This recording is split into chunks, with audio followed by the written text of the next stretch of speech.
Everybody knows now about the new license fee restructuring that just was approved back in 2013 and went into effect for the first time here in 2014. On January 15th at the Natural Resources Commission meeting, for the first time now, we're going to see how that first year's money was spent. What we're going to learn is probably that revenues didn't come in at quite as high as we expected, which is fine. But what we are going to learn a lot more about is then how that money got spent.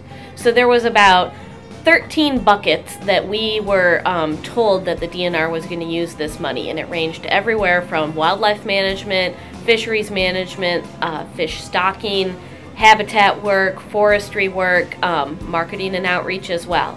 So it ran the gamut of issues, and this was something that sportsmen's groups across the state bought into. We liked these priorities that the department had laid out for what that increase, where increased money was going to go to, and now we're going to hear for the first time in a public forum where that money got spent, how they prioritized it when revenues didn't quite come in as expected, and what are we going to do moving forward.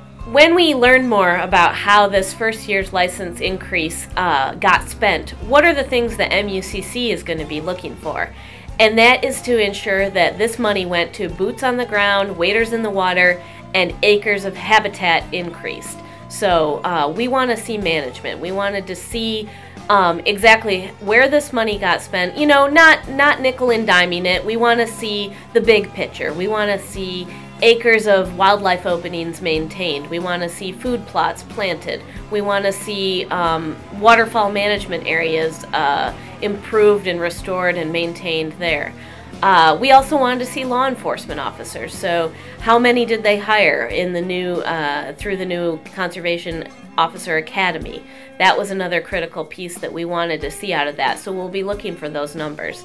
The other thing we want to do is really to see how they prioritized, because we didn't get all the revenues we were expecting. So where did they, what buckets did they fill first? Some of that is going to be in habitat grants. Those had to get out on the ground to the partners first. So we want to see how they spent those grant dollars to get that habitat work on the ground that was directed by outside conservation organizations according to their priorities, and not and of course in concert with the department's priorities as well. So I really encourage everybody to come tune in. We will be live streaming that meeting on our website on mucc.org, and I encourage you to tune in and check that out.